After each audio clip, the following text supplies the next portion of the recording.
성경 보겠습니다. 오늘 하나님의 말씀은 갈라디아서 5장 1절입니다. 우리 한 달에 한 번씩 문수건 목사님과 일부 예배 시간에 갈라디아서를 함께 묵상하고 있는데요. 함께 또 늘 이 기회를 통해서 갈라디아서를 묵상함으로 또 믿음과 또 행함에 대해서 같이 깊이 생각해보는 시간이 되었으면 좋겠습니다.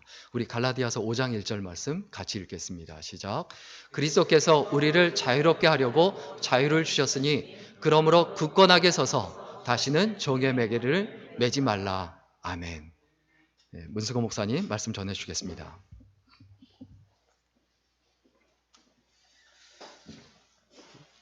띄엄띄엄 했지만 벌써 7번째 갈라디아 마지막 시간이 되었네요.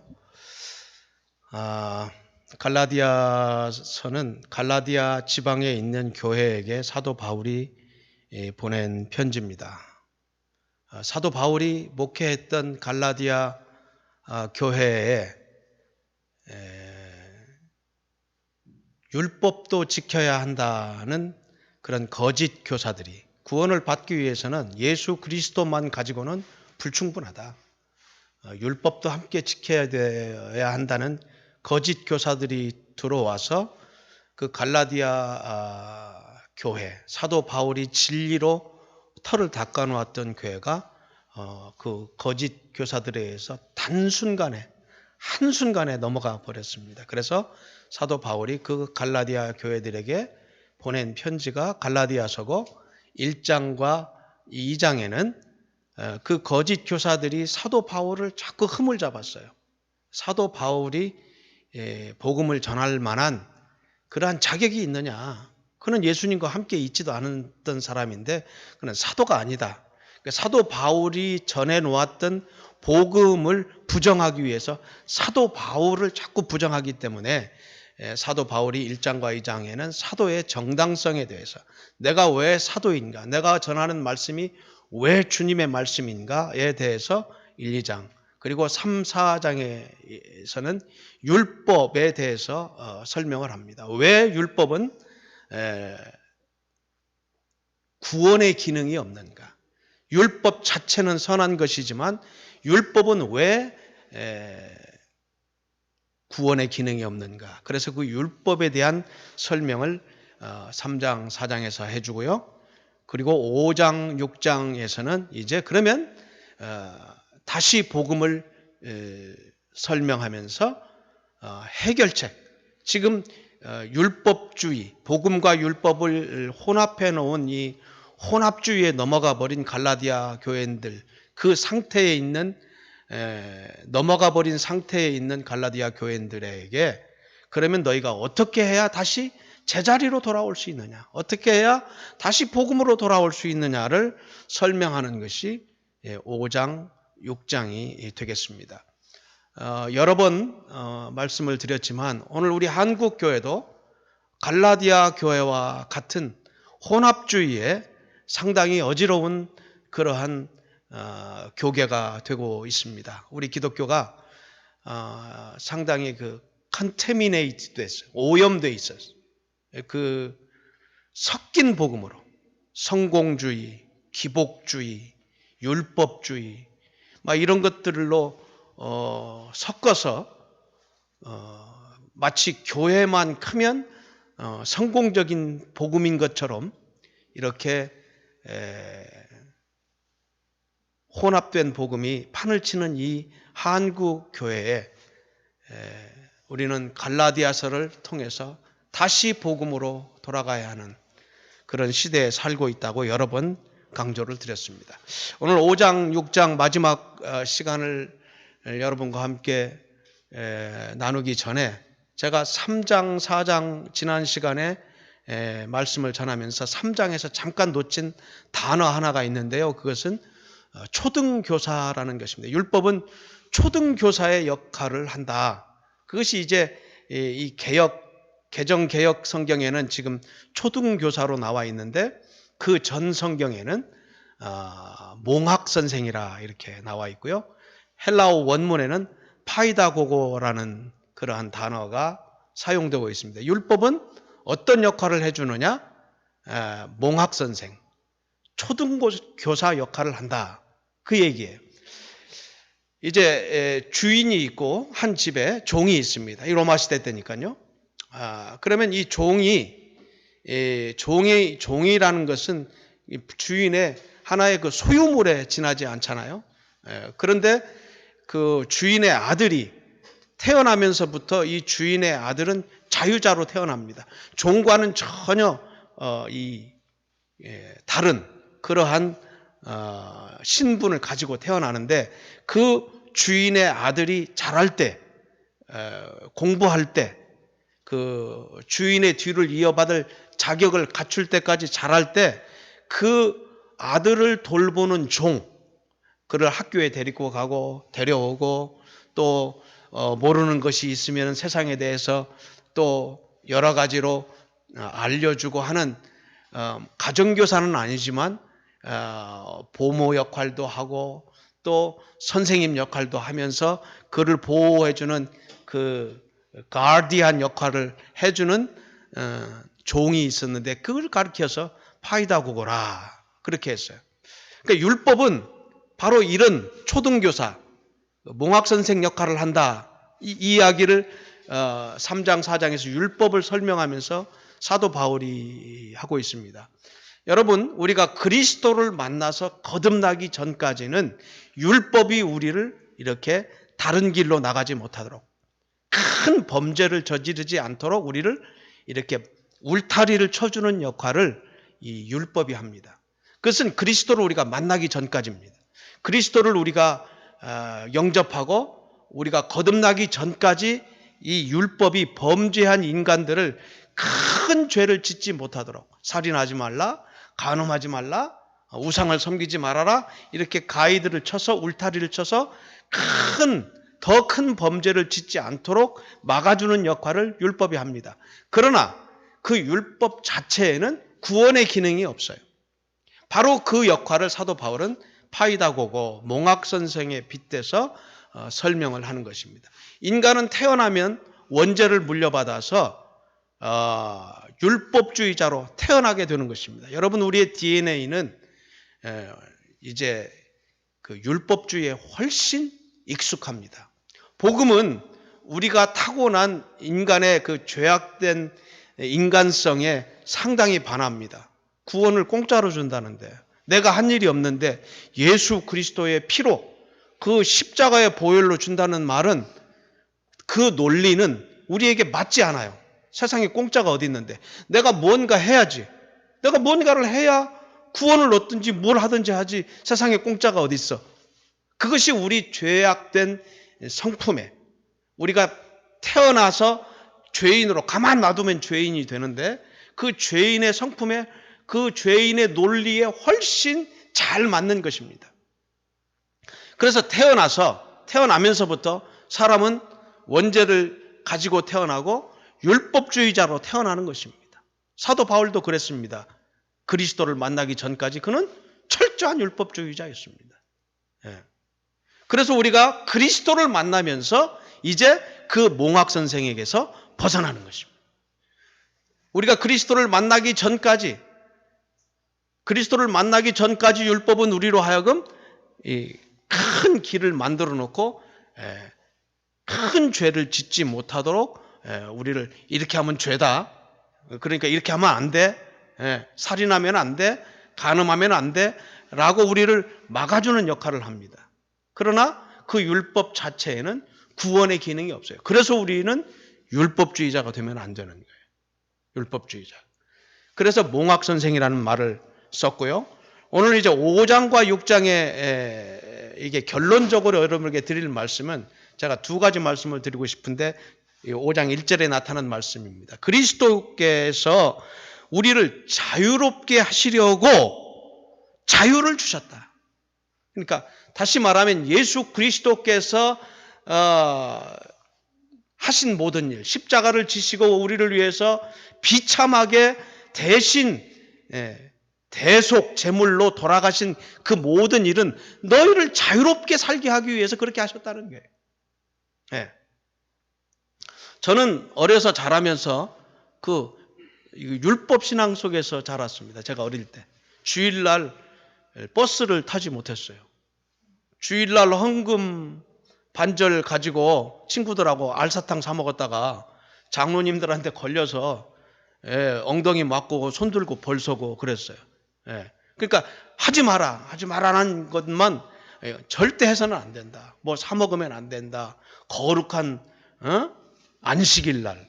안식일이 어디 있어? 다 주일인데 그냥 안식일 날을 그렇게 해야 된다고 그래서 저는 숨 막히는 삶을 살았어요. 언제까지? 군에서 제대하고 그리스도를 만날 때까지 1981년 10월까지 저는 그 율법 속에서 율법주의자로 컸어요. 신앙의 가문에서 자랐지만 결국 저는 율법 안에서 살았던 거예요. 제가 그리스도를 만나고 보니까 그것이 이제 보이기 시작하더라고요. 여러분, 우리가 율법 안에서 살다가 그리스도를 만나면, 그리스도를 만나서 복음을 깨닫게 되면 우리가 다시 그 율법으로 돌아가도 괜찮습니다. 왜 그런 거 아니?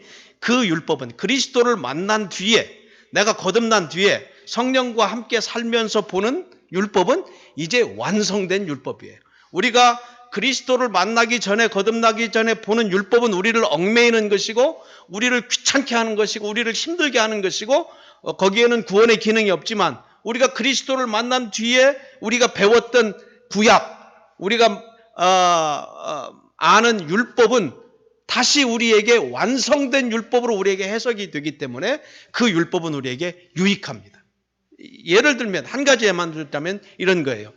살인하지 말라, 간음하지 말라 하는 것을 우리는 어떻게 받아들입니까? 거듭난 예수 그리스도로 말미암아 복음을 접하고 거듭난 우리는 이렇게 받아들입니다. 내 이웃을 내 몸같이 사랑해야 된다. 살인하지 말라는 것은 남을 죽이지만 않으면 된다는 거 아니에요? 그것은 범죄한 인간들에게, 복음을 받아들이지 못한 완악한 인간들에게 주신 미니멈이고요. 그 미니멈을 맥시멈으로, 복음으로 해석을 하면 내 이웃을 사랑하라는 거예요. 네 몸처럼, 네 몸 아끼듯이 남도 사랑하라는 것이 그게 살인하지 말라는 거예요. 그럼 간음하지 말라는 것은 우리가 복음 안에서 해석하면 어떻게 됩니까? 다른 결혼한 관계가 아닌 다른 관계에서 일어난 모든 육체적인 일을 우리는 간음이라고 그래요. 그러나 기독교는 그렇지 않습니다. 육체적, 정신적 모든 것을 가리켜서 다 간음이라고 그래요. 그러면 간음하지 말라는 것은 육체적으로, 정신적으로 간음하지 말라? 그것에만 해당됩니까? 아니에요. 사람이 어떻게 살아가면서 정신적으로도 간음하지 않고 판평생을 살 수 있을까요? 불가능합니다. 그래서 율법은 우리가 완성할 수가 없어요. 7계명 간음하지 말라는 것은 내 아내를 죽도록 사랑하라는 거예요. 내 남편을 죽도록 사랑하라는 계명이에요. 그게 복음 안에서 해석되어진 거예요. 처음 들어보는 얘기처럼 나를 쳐다보면 제가 상당히 당황스럽습니다. 그러니까 우리가 복음으로 거듭난 사람들은 율법이 완성돼요. 그전에는 율법의 미니멈을 가지고 우리가 그 율법의 통제를 받았어요. 파이다고고 초등교사에 아주 저급한 교육을 받은 거예요. 율법을 통해서. 그런데 그리스도를 만난 뒤에, 거듭난 뒤에는 그 율법이 완성돼요. 어떻게? 미니멈에서 맥시멈으로. 우리는 그래서 제 7계명을 보면서 나는 육체적으로 간음하면 안 돼. 정신적으로 나는 간음하면 안 돼. 다른 여자, 다른 남자를 쳐다보면 안 돼. 이렇게 살라는 게 아니에요. 제 7계명은 내 아내를, 내 남편을 죽도록 사랑해라. 아내를, 남편을 죽도록 사랑하지 않으면요, 간음하게 돼요. 그러니까 여기 싱글들은 잘 모르겠네. 근데 나중에 알게 될 거야. 내가 한 얘기가 무슨 얘기인지. 하나님이 허락해 주신 관계, 그 관계 안에서 서로 죽도록 사랑하지 않으면, 그래서 아내는 남편을 존경해야 돼요. 리스펙트 해야 돼요. 남편을 리스펙트 하지 못하면, 뭐 잘난 게 있어야 리스펙트 하지요. 사람들이 다 그렇게 얘기해요. 아니, 저 인간 꼬라지 하는 꼬라지를 보면 존경할 게 없어요. 어떻게 존경을 합니까? 그런데 성경은 존경하라고 그래요. 내 남편을. 근데 내가 존경하지 못하면 어떤 결과가 올까요? 아이고 저 하는 꼬라지 봐라. 그래요. 여자들의 눈으로 볼 때 남자들을 존경할 만한 게 뭐가 그렇게 많겠어요. 그런데 그 하는 일을 보고 존경하지, 하나님의 말씀대로 존경하지 않으면 다른 남자와 비교하게 돼요. 비교하게 돼요. 그래서 다른 남자가, 이웃집 아저씨가 살짝 내 마음에 들어와요. 아, 이 옆집 아무개 엄마는 좋겠다. 능력 있는 남편을 두어서. 자상한 남편을 두어서. 자상한 남편을 두어서. 돈 많이 버는 남편을 두어서. 그러면 이제 또 남편들은 아내를 어떻게 해야 돼요? 그리스도가 교회를 위하여 내 몸을 십자가에 못 박아 버린 것처럼 아내를 사랑해라 이거거든요. 아이고 하는 꼬라지를 보면 정말 같이 살아주는 것도 다행인데 뭘 내 몸을 막 바스러지게 바쳐서 그 여자를 사랑하라고? 안 됩니다. 남자도 안 됩니다. 여자도 남자를 그렇게 공경하기가 쉽지 않은 것처럼 남자도 제정신으로는 아내를 위해서 내 목숨을 버려가면서 십자가에 못 박히는 고통을 받아가면서 아내를 사랑할 수 없어요. 제정신으로는. 그런데 복음은 우리를 그렇게 만들어요. 복음은 아내를 그렇게 사랑하지 않으면 옆집 여자가 내 마음에 두르기 시작해요. 아이고 우리 마누라 그냥 절구통인데 아이고 저 집 여자는 똑같은 나이인데 왜 저렇게 날씬하고 다 남의 떡이 커 보여요. 그래서 들어오게 돼요. 그게 거기다가 또 일도 나가서 돈도 잘 벌어. 이건 집에서 처먹기만 하고 살만 드륵드륵 줘. 그러면 어떻게 내 몸을 들여서 사랑하겠냐고. 그러니까 우리는 하나님의 복음 안에서 하나님의 말씀에 순종함으로 우리 자신이 행복한 거예요. 우리가 자유롭게 되는 거예요. 아내를 사랑하면 다른 여자가 들어오질 않아요. 남편을 사랑하면 다른 남자가 들어오질 않아요. 그러면 내가 행복한 거예요. 내가. 남편이 행복한 게 아니에요? 아내가 행복한 게 아니에요? 하나님의 말씀에 순종하는 내가 행복한 거예요. 아멘 하신 분들 참 진짜 믿음이 좋은 거예요. 진짜 그래야 됩니다. 저도 제 아내를 사랑하는데 참 힘이 듭니다. 오랜 세월 했으니까 쉬울 것 같죠? 쉽지 않아요. 남모르는 백조가 유유히 떠다니는 것 같지만 속에서는 唰 보이지 않게 발을 얼마나 많이 구르는 줄 압니까? 저 또한 그럽니다. 내 아내와 행복하게 아내를 위해서 아내를 지극히 사랑하면서 살기 위해서 나름대로 얼마나 많은 그러한 발버둥을 치는지 몰라요. 저 사람도 마찬가지일 거예요. 그렇게 해서 하나님의 말씀에 순종함으로 우리는 행복한 삶을 사는 거예요. 그런데 만약에 우리가 복음에 순종하지 않고 율법적인 뭔가 하나를 해야 내가 뭔가를 해야 뭘 얻지 give and take거든요. 율법의 정신이. 네가 나한테 잘해야 네가 우리 부모한테 잘해야 나도 너네 부모한테 잘하지. 그게 결혼 생활이 될 수 있을까요? 안 돼요. 그렇게 해가지고는 안 돼요. 살아봐요. 그렇게 따지고 네가 그렇게 하면 나도 할 것이고 네가 그렇게 못하면 난 못할 거야. 이런 정도의 정신 가지고는 한평생을 한 여자와 한 남자와 살 수가 없어요. 우리는 하나님의 말씀에 순종함으로 행복한 결혼 생활을 할 수 있고 행복한 사회 생활을 할 수 있어요. 그게 믿음이에요. 하나님의 말씀에 순종할 수 있는 능력이 그게 믿음이에요. 믿음이란 우리가 생각하는 것처럼 그렇게 쉬운 게 아니에요. 할 수 없는 것을 할 수 있는 능력입니다. 하나님의 말씀은요, 제정신으로는 순종하기 어려워요. 내 머릿속으로는 순종하기 어려워요. 어떻게 아내를 사랑하고 어떻게 남편을 존경합니까? 근데 그렇게 할 수 있도록 만들어주는 것이 하나님 말씀에 순종해서 행복하게 살 수 있는 능력이 바로 복음이라는 거예요. 그 복음을 율법과 섞어놓은 거짓 교사들 때문에 사도 바울은 미쳤냐 너희들 갈라디아 교인들아. 3장 1절에 보면은 3장에 보면 갈라디아 교인들아 어리석도다.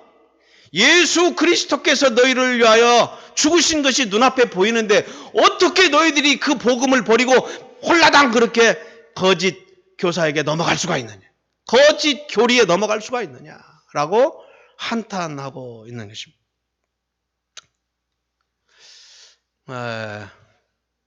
11절을 제가 또 여러분에게 한번 강조하고 싶은데요.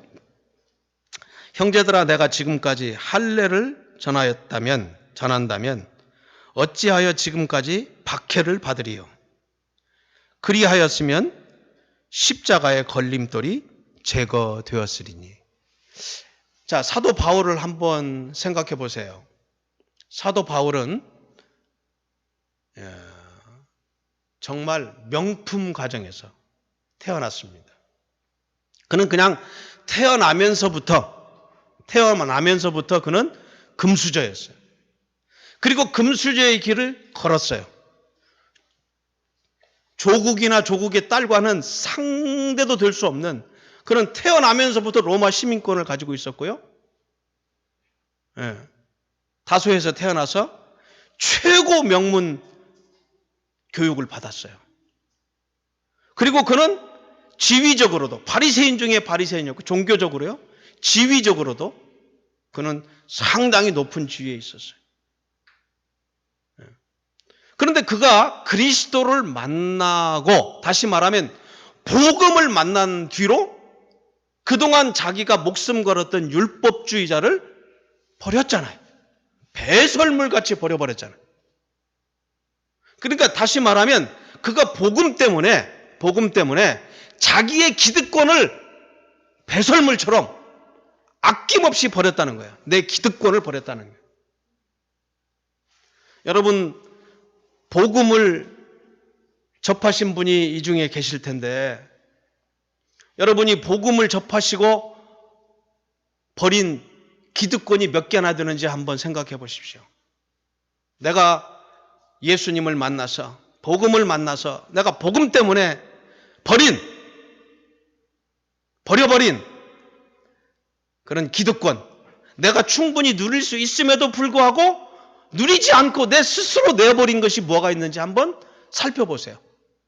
그것을 사도 바울은 6장 마지막 절에 보면은 이렇게 이야기합니다. 6장 17절에 보면 이후로는 누구든지 나를 괴롭게 하지 말라. 내가 내 몸에 예수의 흔적을 지니고 있느라.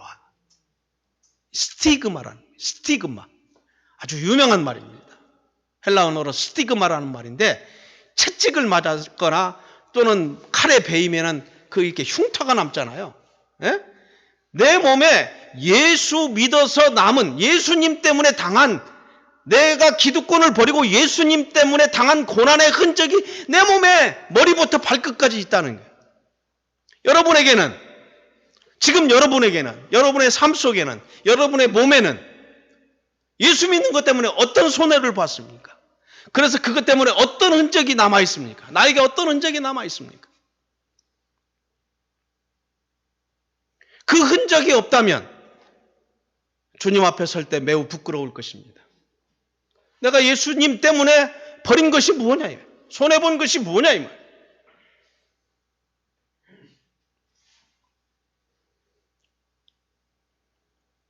한번 곰곰이 생각해 보셔야 됩니다.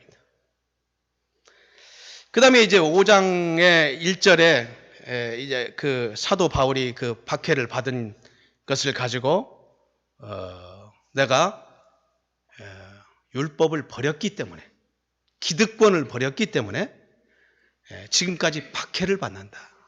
고난을 받는다. 복음 때문에 고난을 받는다. 내가 만약에 율법을 버리지 않았더라면 지금 이런 박해를 받을 필요가 없다. 고난을 당할 필요가 없다 이 말이에요. 목회를 해보면 굉장히 많은 유혹이 있습니다. 우리 아마 탁 목사님도 마음속에 많은 갈등이 있을 거예요.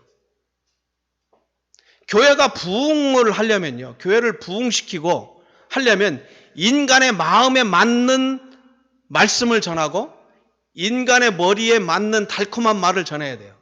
그런 설교를 해야 돼요. 그리고 그런 일들을 교회 안에서 자꾸 만들어야 돼요. 프로그램을 만들고 인간이 좋아하는 것들을 만들어야 교회가 커지는데, 복 받으려면은 봉사해라. 우리 우샤우샤에서 한번 교회를 부흥시켜보자. 막 그래서 이것도 만들고 저것도 만들고, 그리고 설교도 자꾸 좋은 얘기하고 사람의 이 논리에 맞는 그런 얘기를 자꾸 해야 돼요. 그런데 복음을 가지고 복음적인 목회를 하려면요, 이게 굉장히 어렵습니다. 성령께서 원하시는 대로 따라가야 됩니다. 이제 5장, 6장의 결론은 뭐냐? 성령을 따라 살아야 된다. 그 얘기입니다. 율법주의를 벗어나는 길, 율법주의를 타파하는 길은 뭐냐? 성령을 따라 살아라. 그 얘기. 5장 이 마지막에 보면. 그러면 성령을 따라 산 사람에게 남는 것은 무엇이냐? 그것이 성령의 9가지 열매. 그것이 갈라디아 5장에 나오는 것입니다. 그러니까 예수를 잘 믿는다. 예수를 정말 잘 믿고 있다. 예수를 진실하게 믿고 있다.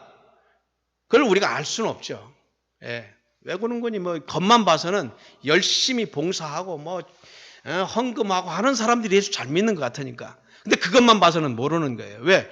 열심을 가지고는 우리가 신앙생활을 평가할 수가 없어요. 빌립보 1장에 보면은 사도 바울이 이렇게 얘기합니다. 나는 나의 메인 것 때문에, 사도 바울이 로마 황제에게 상소를 했기 때문에 로마 병정 하나가 자기 팔에다가 이렇게 그 철고랑을 메고, 또 하나는 사도 바울의 손에 철고랑을 메고, 사도 바울이 먹든지 화장실을 가든지 늘 함께 그 쇠고랑에 매어 있어요. 근데 사도 바울은 이렇게 얘기합니다. 빌립보 1장에서 나의 메인 것이 예수 그리스도 때문에 나가 지금 이렇게 매어서 화장실 갈 때도 로마 병정과 함께 가야 되는 이 비참한 생활을 하는 것 때문에 이 온 시대에 이 있는 감옥에 지금 내가 당하는 고난 때문에 이 온 시대에 복음이 전파됐다. 사도 바울은 그것을 기쁨으로 여기고 있어요. 그러면서 하는 얘기가, 어떤 사람은 좋은 마음으로 복음을 전하는데, 이렇게 복음을 전하고 있는데 메인 것이 복음이 전파되니까 나는 기뻐하고 즐거워하고 있는데, 어떤 사람은 나쁜 뜻으로 복음을 전하는, 시기와 질투로 잘못된 방법으로 예수 그리스도를 전파하고 있다. 여러분, 이 말은 굉장히 심각한 이야기입니다. 우리가 겉만 보고 저분 훌륭한 목사님이야? 근데 천국 가면 못 볼 사람도 있다는 얘기예요. 그분이 좋은 뜻으로 목회를 하고 있는지, 그럼 교회가 큰 교회를 목회한 목사님들은 다 천국 가면 볼 수 있을까요? You never know. 알 수 없어요. 알 수 없어요. 그것 가지고는 알 수 없는 거예요. 우리가 가장 그래도 근접하게 정확하게 알 수 있는 건 뭐냐? 그 사람이, 그 목사님이, 그 권사님이, 그 장로님이 성령을 따라 살았느냐? 성령을 따라 봉사했느냐? 그 성령을 따라 살고 성령을 따라 봉사하고 성령을 따라 목회한 사람에게 나타나는 건 뭐예요? 교회가 커지는 게 아니에요. 교회가 커지면 좋지만 그것 가지고는 알 수 없다는 거예요. 그러면 성령을 따라 목회하고 성령을 따라 봉사하고 성령을 따라 산 목사에게, 장로에게, 권사에게, 집사에게 나타나는 건 뭐냐? 성령의 9가지 열매인데 그게 사랑과 희락과 화평과 오래 참음과 자비와 양선과 충성과 온유라니. 다시 말하면 하나님의 성품이, 성령님의 성품이 그 사람에게 나타난다는 거예요. 큰 교회 목사님을 만났는데 거들먹거리고 잘난 체하고, 제 친구들 중에도 그런 인간들이 조금 있어요. 근데 밥 사준다고 그러면 제가 절대 안 갑니다. 그 밥 먹고 싶지 않아요. 인간이 안 된 거야. 인간이. 성령을 따라 살지 않은 거예요. 내가 알아. 성령을 따라 살지 않고도 큰 교회를 할 수 있구나. 좋은 뜻으로 복음을 전하지 않아도 자기가 시기와 질투와 또는 다른 뜻으로도 복음을 전할 수 있구나. 근데 그 사람은 나는 복음을 전하고 그리고 내가 버림이 될 수 있다는 게 사도 바울이 한 얘기. 예. 남에게 복음을 전한 뒤에 남은 구원하고 정작 나는 구원받지 못하는 사람도 있다는 게. 그러니까 우리 목사들에게 이건 굉장히 무서운 이야기가 되는 거예요. 내가 나름대로 설교하고 목회하고 복음을 전했어. 그래서 내 설교 때문에 내 목회 때문에 구원받은 사람이 생겼는데 정작 복음을 전한 나는 버림이 될 수도 있다는 거예요. 이게 사도 바울의 정확한 메시지입니다. 그러니까 복음을 전하는 것보다 더 중요한 것은 무엇이냐? 목회를 하는 것보다, 선교를 하는 것보다, 봉사를 하는 것보다 더 중요한 것은 무엇입니까? 성령을 따라 사는 것입니다. 목사도 장로도 집사도 그 누구도 성령을 따라 살아야 돼요. 하나님의 뜻대로 살아야 되는 거예요. 하나님의 말씀대로 살아내야 그게 진실한 기독교인인 것입니다. 그 사람에게는 어떤 열매가 맺히느냐? 큰 교회? 사업이 번창하는 거? 복받아서? 그렇게 되면 더 좋지만 그것 가지고는 알 수 없다는 거예요. 그런 얘기하는 사람들은 가짜 교사예요. 가짜 교사. 거짓 교사예요. 내 영혼이 잘된 같이 범사가 잘 되고 강건하여라. 그러면 영혼이 잘 됐는데 강건하지 못하고 아프고 칼빈처럼 그냥 종합병원처럼 되고 범사가 잘 되지 않아가지고 가난하게 살고 나처럼 그러면은 나같이 가난하게 사는 사람은 영혼이 잘 안 된 사람입니까? 그러니까 그게 가짜 복음이에요. 그게 기복신앙이에요. 성령을 따라 사는 사람은요, 만나보면요, 넉넉해요. 사람이 커요. 하나님의 성품이, 성령의 성품이 나타나요. 사랑과 희락과 화평과 기쁨이 넘치고요, 감사가 넘치고요, 온유하고요. 그래서 만나면 편해요. 넉넉해요. 여러분, 예수 믿는 건요, 나한테 좋은 거예요. 남한테 좋은 게 아니라 1번으로. 그리고 예수를 정확히 믿는다는 것은 성령을 쫓아 사는 거예요. 율법은요, 성령을 따라 살지 않아요. 율법은 내가 주인이 돼서 율법을 지켜서 율법을 어떤 매개체를 율법이라는 것을 지켜서 구원을 얻으려고 그래. 그래서 거기에는 구원이 없어요. 믿습니까? 자유해야 돼요. 뭘 해서 구원을 받겠다는 이런 어리석은 짓을 해서는 안 돼요. 에? 우리 교회는 제자 교육 잘합니다. 그럼 제자 교육 받은 사람들은 다 제자가 돼야 되잖아요. 제자 교육을 우리나라에서 제일 많이 받은 교회가 2개로 갈려져서 싸우고 있잖아요. 에? 우리나라에서 제자 교육의 최고인 교회, 그 교회가 제자들이 나누어서 원수처럼 싸우고 있잖아요. 제자가 안 된 거죠. 그 중에 누군가는. 내가 볼 땐 둘 다 아닌 거예요. 그렇게 하면. 내가 손해보고 넘겨주면 되는 거예요. 이렇게 되나 저렇게 되나 전파되는 것은 그리스도니 넘겨줘야 되는 거죠. 근데 못 참아. 그래서 싸워요. 끝까지. 그 싸우는 건 뭘 가지고 싸울까요? 교회 건물, 돈. 무엇을 해서 우리는 그리스도의 제자가 되지 않습니다. 어떻게 그리스도의 제자가 될 수 있을까요? 성령을 쫓아 살아야 하는 것입니다. 말씀에 순종할 수 있는 사람, 어떤 사람이 말씀에 순종할 수 있을까요? 성령을 쫓아 성령께 순종할 수 있어야 돼요. 자신의 의지를 꺾어야 됩니다. 자신의 노력을 집어 던져야 됩니다. 성령께서 나를 지배하셔야 됩니다. 성령을 쫓아 살라는 거예요. 내가 이루노니 너희는 성령을 따라 행하라. 그리하면 육체의 욕심을 이루지 아니하리라. 육체의 소욕은 성령을 거스리고 성령은 육체를 거스리나니. 갈라디아 5장 15절, 16절, 17절. 여러분, 교회를 멋들어지게 키워내고 싶겠죠. 육체의 소욕이에요. 육체의 소욕. 목회를 잘하는 게 하나님의 뜻 같죠? 교회를 키우는 게 하나님의 뜻 같죠? 예, 키워서 큰 교회가 되면 좋은 거예요. 어떻게 했는데? 하나님의 뜻에 순종했는데, 내 육체의 소욕이 아닌데, 내 야망이 아닌데, 교회가 하나님의 뜻대로 순종해서 교인을 내 몸처럼 사랑하고 그렇게 했는데, 나는 교회가 부흥된 걸 원치 않았는데, 그저 하나님의 뜻대로 목회하는 것만 원했는데 교회가 컸어요. It's okay. 괜찮아요, 그건. 근데 교회를 키우고 싶다? 내 자식도 고생 좀 덜 시키고 싶고, 내 마누라도 고생 좀 덜 시키고 싶고, 나도 기왕에 목회를 했는데 좀 떵떵거리는, 한 번 사는 인생인데 한 번 알아주는 그런 목회자가 되고 싶다? 성령의 뜻일까요? 육체의 소욕일까요? 육체의 욕심일까요? 성령과 육체의 소욕은 서로 반대가 된다는 거예요.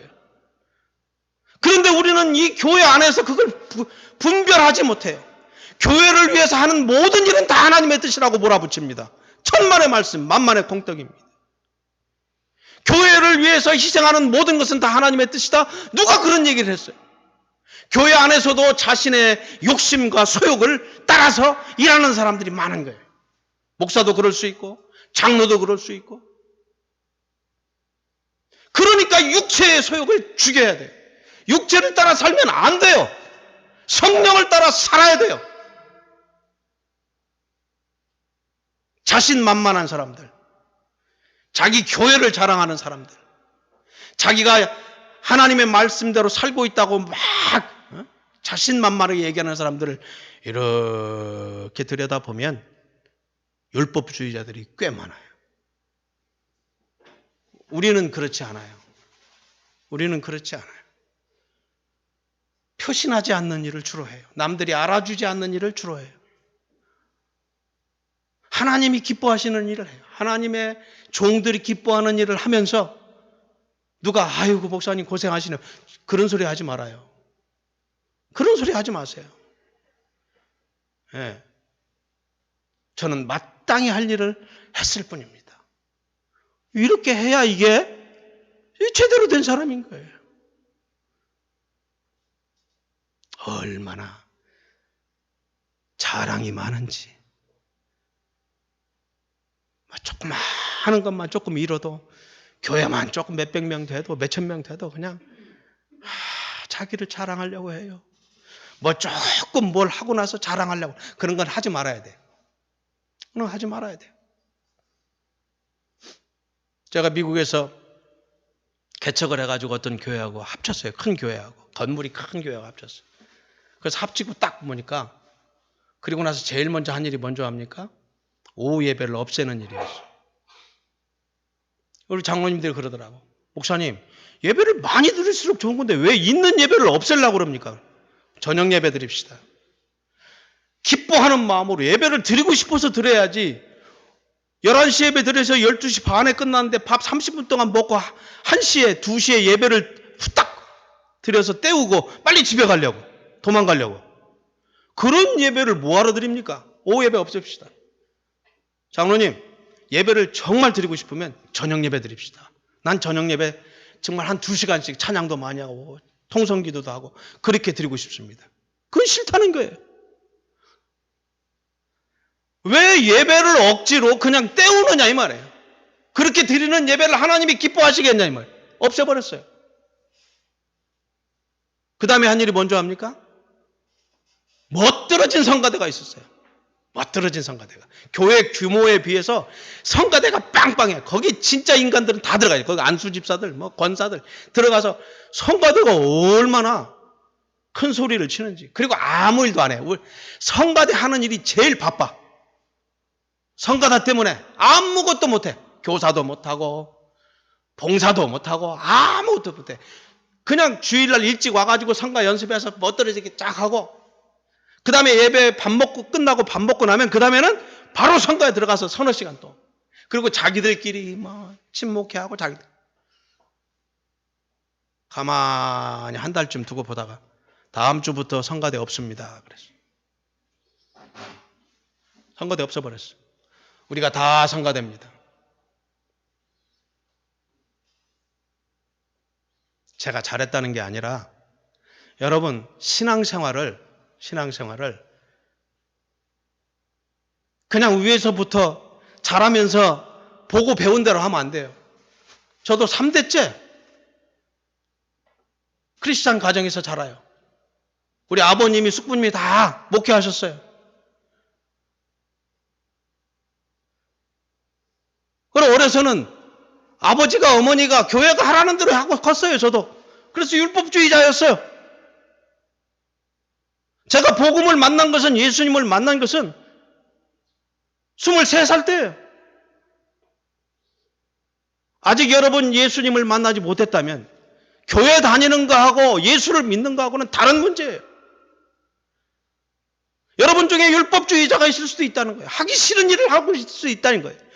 예. 교회 나오고 싶지 않은데 억지로 나올 수도 있다는 거예요. 그런 거 하지 말라는 거예요. 그런 거.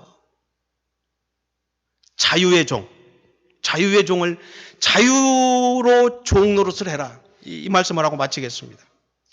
출애굽기 22장에 보면 이런 이야기가 있습니다. 내 집에 종이 있어요. 근데 그 종이 사람이 참 괜찮아.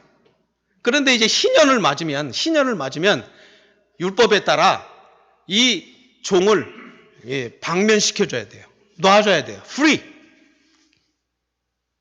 너는 이제부터 종이 아니야. 놔줘야 돼요. 그게 율법이에요.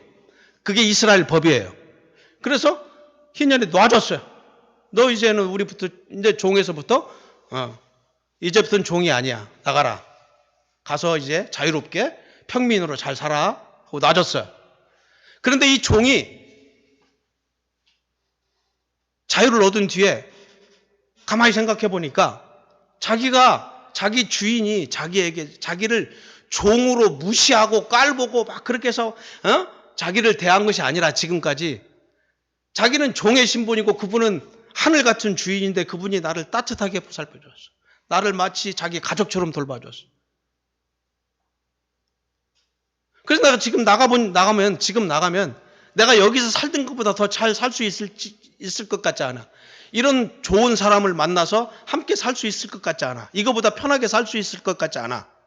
그러면 이 종이 주인에게 이야기합니다. 저는 제 자유로, 저는 이제 자유인이지만 저는 주인님과 함께 하고 싶습니다. 평생 떠나지 않고 주인님과 함께 살고 싶습니다. 그러면 그 주인이 그 종을 데리고 성전으로 가서 제사장들에게 그 이야기를 하고 그 종의 귀를 성전 문설주에 대고 구멍을 뻥 뚫습니다.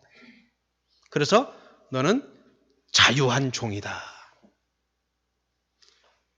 그 다음부터 그 사람은 종이 아니에요. 자유자로서 그 주인과 함께 살며 그 일들을 도와주고 그리고 주인도 그를 종으로 대하잖아요. 자유인이에요. 여러분 우리의 신앙생활은 이래야 되는 것입니다. 예수를 믿는다는 것은 억지로 봉사하고 억지로 뭘 하고 하기 싫어도 하고 그래서는 안 돼요. 좋아서 해야 돼요. 좋아서. 억지로 하는 것은 안 돼요. 욕심으로 해서도 안 돼요. 육체의 소욕으로 해서도 안 됩니다. 성령을 따라 그리고 허락할 수 있다면 허락이 되어진다면 그것이 감당할 수만 있다면 그리스도를 위하여 고난도 당할 수 있어야 됩니다. 그래서 내 몸에 고난당한 내 기득권을 버리고 고난당한 흔적이 내 몸에 남아야 됩니다. 저 34살에 우리 딸보다 어릴 때 제가 아프리카 선교사로 나갔습니다. 지금 생각해 보니까 미숙했어요. 어렸어요. 우리 딸보다 어렸어요. 내가 그때. 그런데 아내와 두 자식의 손을 데리고 나갔는데 얼마나 영어도 못했어요. 얼마나 무섭고 얼마나 미숙하고 그런데 한 가지는 있었어요. 내가 주를 위해 내 목숨을 버리리라. 죽인다고 막 협박 편지가 왔어요. 우리 와서 그날 편지 한 날 와서 개들을 독약을 던져서 죽이고 활을 쏴서 죽이고 나가라고 협박 편지가 왔어요. 나 아무렇지도 않았어요. 그래서 제가 생각하게 됐어요. 이제 지금 돌아와서 생각해 보니까 와, 그때 내가 어떻게 그걸 견뎌낼 수 있었을까? 그때는 안 무서웠어요. 근데 지금 생각해 보니까 내가 그때 그걸 어떻게 견뎠지? 그래서 제가 알게 됐어요. 하나님이 그때 나에게, 성령께서 나에게 그때 믿음을 주셨구나. 감당할 수 있는 담대함을 주셨구나. 그래서 내가 그 목숨을 버릴 수 있는 믿음이 있었구나. 그렇다면 내가 순교할 수 있는 시간이 온다면 난 내 힘으로 무서워서 못해요. 어떻게 순교를 해요? 어떻게 내 목숨을 들어요? 그런데 할 수도 있겠다. 왜? 그때를 생각해 보면 그 순교해야 될 그 당시에 하나님이 나에게, 성령이 나에게 힘을 주실 거니까. 그러면 순교할 수 있는 거예요. 내가 훌륭해서 막 담이 커서 믿음이 막 월등히 좋아서 순교하는 줄 아세요? 아니에요. 여러분, 성령을 따라 살면 위대한 사람이 됩니다. 성령을 따라 여러분의 자유의지를 주님께 드리시기를 바랍니다. 욕심을 따라 살지 마세요. 여러분의 자유의지를 주님께 드리면 위대한 사람이 됩니다. 여러분의 몸에, 여러분의 생애에 그리스도의 흔적을 남기십시오. 예수님 때문에 내가 고생하고, 예수님 때문에 희생하고, 내가 먹을 거 못 먹고, 자식들 고생시키고, 내가 쓸 돈 아껴서 주를 위해 드릴 때 그것은 나에게 내 몸에 흔적이 되어 돌아오는 것입니다. 내 몸이 아플 때 영광스러운 것입니다. 어차피 죽을 건데 주님을 위해 고생하다가 먹을 거 못 먹고 쓸 돈 아껴서 주님을 위해, 주의 종도를 위해 쓰다가 내 몸이 아프다. 난 영광스러울 것 같아요. 할렐루야, 주님 앞에 갈 수 있을 것 같아요. 지 먹을 거 다 먹고 그냥 교회에서 30년, 40년 잘 받으면서 대접받아가면서 목회했는데 떠날 때 보니까 그냥 교회에 있는 돈을 20억 달러 막 교회가 무슨 호구야 뭐야. 믿음이 없어가지고 성령을 따라 살지 못하는 거예요. 여러분, 절대 그런 비겁하고 치사한 그러한 신자 되지 맙시다. 성령을 따라 살고 성령의 열매를 풍성히 맞는, 그리고 그리스도의 흔적을 우리의 삶에 남기는, 우리의 몸과 우리의 삶에 남기는 그러한 저와 여러분의 삶이 되어지기를 주의 이름으로 축원합니다. 사랑하는 주님, 고맙습니다. 갈라디아서를 7시간에 거쳐 마치게 해주셔서 감사합니다. 하나님, 부족한 말씀이지만 이 말씀을 들으면서 율법에서 성령으로 돌아오는 자들이 생겨지게 하여 주옵소서. 모든 율법적인 시도를, 인간의 육체의 욕심을 다 버리고 하나님의 성령 앞에 무릎 꿇고 오직 성령을 따라 살기로 다짐하는 그러한 저희들, 우리 뉴젠 교회가 되게 하여 주시옵소서. 지금은 우리 주 예수 그리스도의 은혜와 하나님 우리 아버지의 극진하신 사랑과 성령의 감동, 감화, 충만하심이 복음으로 성령께 순종하여 살아서 성령의 열매를 맺히고 내 몸에 그리스도의 흔적을 갖기로 다짐하는 우리 모든 성도들 머리 위에, 우리 뉴젠 교회 위에 이제로부터 영원토록 함께 계실지어다. 아멘.